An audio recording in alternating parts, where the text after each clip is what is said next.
Hello, I'm Kayla, a 36-year-old woman. The past few months have been really tough for me, and I'm having to relearn a lot of things.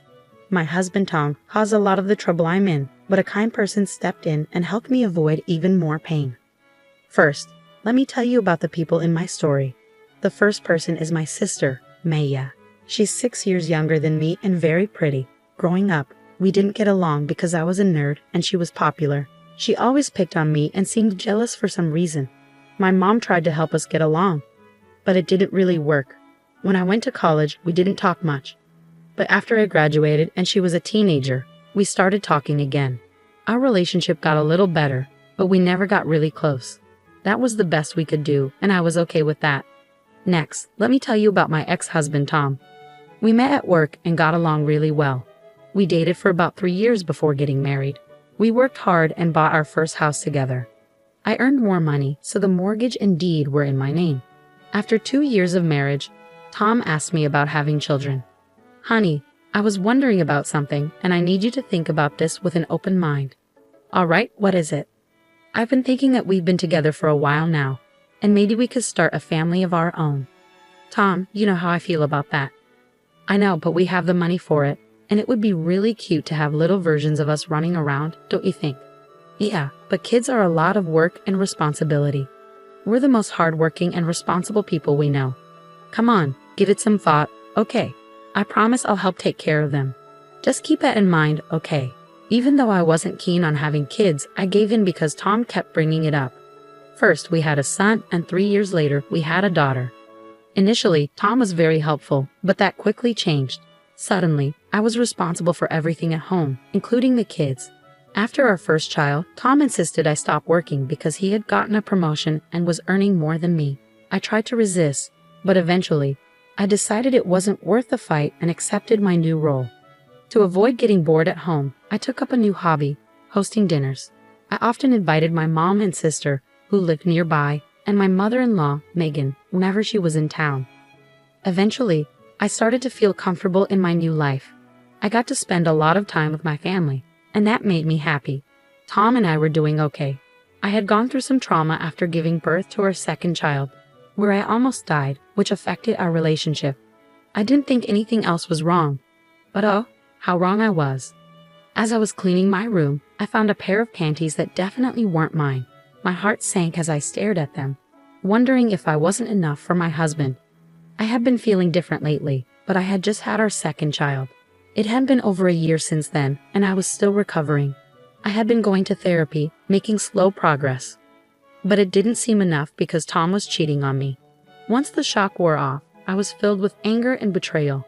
I needed to know who my husband was cheating on me with and why.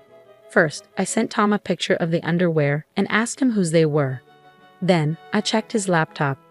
I logged into his social media accounts and went through his chats. At first, I didn't see any unknown women, which confused me more. I looked through his messages but found nothing. In my desperation, I went through every chat, even though I knew it was foolish because everyone in his contacts was someone. I couldn't believe that anyone in my life could hurt me that much. Then I realized that my sister's contact ID was everywhere I looked. At first, I didn't think much of it because why would my sister and husband talking be suspicious? But when I checked their chats, I felt sick to my stomach. They were full of pictures and videos of them in bed, messages about how much they love each other, and plans for Tom to leave me. I couldn't believe my own sister would do something so awful. Our relationship had never been perfect, but this was a whole new level of betrayal. First, I threw up because I was so disgusted. Then, I tried calling Tom, but he didn't answer. So I called my sister. Maya, hey, what's up? Don't hey, what's up me? Seriously, what's wrong with you? I don't know about mine, but I do know that I found a pair of your panties in my bedroom. Have you been sleeping with Tom? Yeah, for a while now. Why, Kayla? Seriously, you thought it was okay to sleep with my husband because you thought I was boring. And being my sister didn't even stop you. Look, I thought I was helping you out. I was keeping Tom busy so you could focus on the kids. Are you serious? That's the dumbest thing I've ever heard. Look, we didn't mean for it to go this far, okay? I only did it because he kept hitting on me, and he's a nice guy, Kayla. But he was my husband. Why would you help tear our family apart? I just want what's best for Tom, okay? If I'm the best for him, then so be it. You're disgusting. I hung up, unable to believe her nerve. I just lay in bed and cried. I never thought my life would come to this. Eventually, my youngest woke up crying, so I tended to her. I felt empty as I went through the motions of the day. I couldn't let my kids know something was wrong. They didn't need that worry. I picked up my older child from school, made dinner, and when they asked where their dad was, I lied and said he was working late. At some point, my anger turned into worry. It was almost 11 o'clock at night, and Tom still wasn't home. I tried calling him multiple times, but he didn't answer. I even tried calling my sister to see if he was there, but she didn't pick up either. Exhausted from the day, I went to bed, hoping it was all just a bad dream. The next morning, I woke up feeling like something was wrong.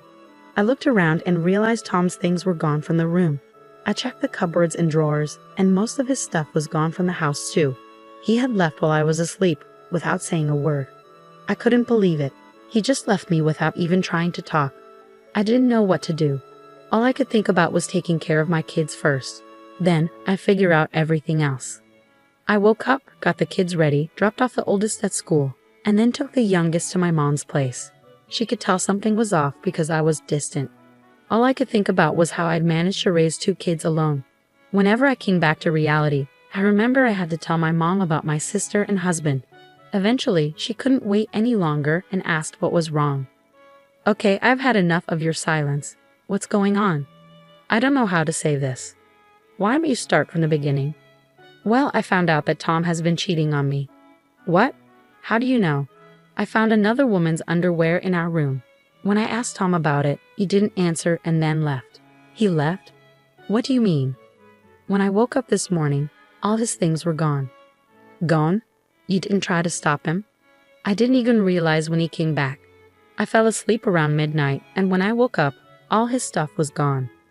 Oh my God, my poor girl. I'm so sorry this happened. Yeah, it gets worse. Oh no, what happened? Do you know who Tom cheated on you with? You mean you know who he cheated with? Yeah, I snooped through his things to find out. I wouldn't have tolerated this under normal circumstances, but this is different. So, who is it? Maya. Excuse me? What? Are you serious? Yeah, my husband has been cheating on me with my own sister. I called her to ask about it, and she was so casual about it. She said they were in love, and she believed she was the best for him, so she was going to keep being with him. Oh my God, what has Maya done? I don't even know how I'm going to survive. I have 2 kids to raise and I need to find a job too. Look, why don't you just get some rest while I try to process this? I'll be here to help you, okay? Yeah, okay, thanks Mom. I had become numb to everything that had happened, so telling my mom wasn't as hard as I thought. I ended up sleeping while my mom took care of my youngest. When I woke up, I heard my baby crying and my mom yelling. I rushed out and saw my mom on the phone looking angry. She hung up and seemed surprised to see me. She apologized for the noise but didn't say more. I knew she had been giving Maya a piece of her mind. Over the next few days, Mom stayed with us. It was easier having one person move and then 3. Maya kept trying to contact our mom, but she asked me to block Maya. It was comforting to have someone understand my feelings when I felt so alone. I found out through mutual friends that Tom and Maya got married. They reached out to me, concerned and confused. I had to explain everything, which was humiliating, but they were supportive. They all blocked Tom and Maya and refused to associate with them. But I found out they got married the day after Tom left us. It hurt to know, but I shouldn't have expected anything different from them. When I told my mom, she was furious. You should know, my mom is usually calm, so seeing her so angry with my sister was surprising. It was great to have her financial support. She wasn't obligated to help, but she did her best for us. She even helped me get job interviews because I wanted to contribute now that Tom wasn't there to stop me. Taking care of the kids was manageable, but when they asked about Tom, I had to hold back tears. Still, we got through it. A week later, I got a letter from Tom. I didn't want anything to do with it. I figured it was some apology, but I was done with him. A week was too long to try to fix things, especially after he ran away from his family. So I did the next best thing I could think of. I burned the letter. But afterward, I couldn't help but be curious about what it said. Sometimes I wished I had read it before burning it, but then I reminded myself that nothing he could have said would change how I felt about him and what he did. The next day, my mom and I took the kids to the fair. We had a blast, and it was nice to be in a lively place after everything. I finally got to have fun and laugh, which felt great after such a tough time. That night, my mom and I relaxed with a bottle of wine, and I told her about the letter. So something came in the mail for me last night. Oh, what was it? It was a letter from Tom. What? What did it say? I don't know. What do you mean? You opened it, right? No, I didn't want to deal with anything he had to say, so I burned it. You burned it? Kayla, what if they were official divorce papers? The envelope didn't look legal at all. I'm sure it wasn't that. Well, if you're sure. What do you think was in it? I don't know. Maybe a weak apology or a request for his stuff back. I wouldn't be surprised. But how are you feeling about all of this now? Well, today was a good day. It's tough, especially when the kids keep asking where their dad is. What do I even tell them? It's slowly getting better, but only a little. As long as it's improving. I'm always here for you, and just so you know, I'm planning to cut ties with your sister. Everything I have will go to you and the kids. Oh Mom, that means a lot, but are you sure? Maya is still your daughter. I know you and Maya had your differences, but what she did is unforgivable. I raised both of you better than this, and Maya clearly didn't care. So she's no longer my daughter. I would have been upset if Mom changed her mind easily, but I knew Maya was still her child. I couldn't imagine how hard it must have been for Mom to make that decision, because I could never do that to my kids. It made me even more grateful to have someone so supportive. Another 3 days passed, and I heard a knock on the door. It was strange because I wasn't expecting anyone, and besides my mom, who was at work, no one ever visited. I opened the door cautiously and saw 2 men in black suits. I only opened the door a little and asked who they were. They said they were lawyers and had something for me. They handed me a note and then a check. It was made out to me, and it was for $750,000. My jaw dropped when I saw the amount. I tried to tell them there must be a mistake, but they said there wasn't and urged me to read the note. The note began with, "Thank you for saving me." As I read on, I realized the money was from my mother-in-law, Megan. She explained that she had visited us 3 days ago, but no one was home. She called Tom, who tried to make it seem like he couldn't get in, but I had changed the locks after he left. Megan sensed something was wrong with Tom's behavior and pressed him until he confessed everything. She was disgusted by his actions. Megan felt sorry for what I had gone through and decided to leave all her inheritance to me and her grandkids. She thanked me for preventing her from making a mistake and for not trusting her son with her assets. That's what the check was for. The lawyers then told me that Megan had been terminally ill and had passed away just the day before. She wanted me to have the money right after her death to ensure her daughter-in-law and grandkids were well taken care of. Tears filled my eyes at Megan's kindness and loss. She was truly remarkable, always standing up for what was right.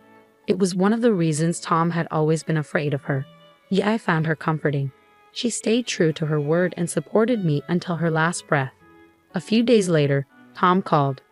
I already knew what he was going to say, but I decided to hear him out. "What did you do?" "What do you mean?"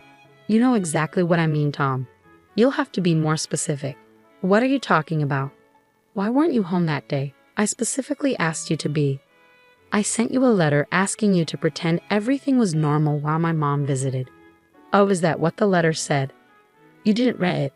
"No, I burned it."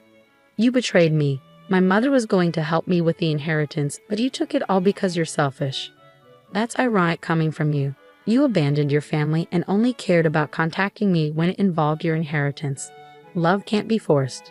I did what was best for me, and your mother did what was best for us. Don't ever try to contact me or the kids again. Goodbye." After that, things moved quickly.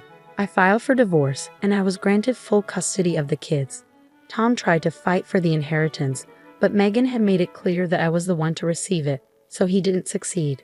Tom and Maya tried to pressure me into giving them some of the money, but I stood my ground and refused. Life has become easier since we got the money. I put a portion aside for my kids' college and invested the rest. My mom could retire, and I started working. My kids have come to terms with their dad not coming back, and when they're older, I'll tell them everything. I'm still hurting, but I know things can only get better from here.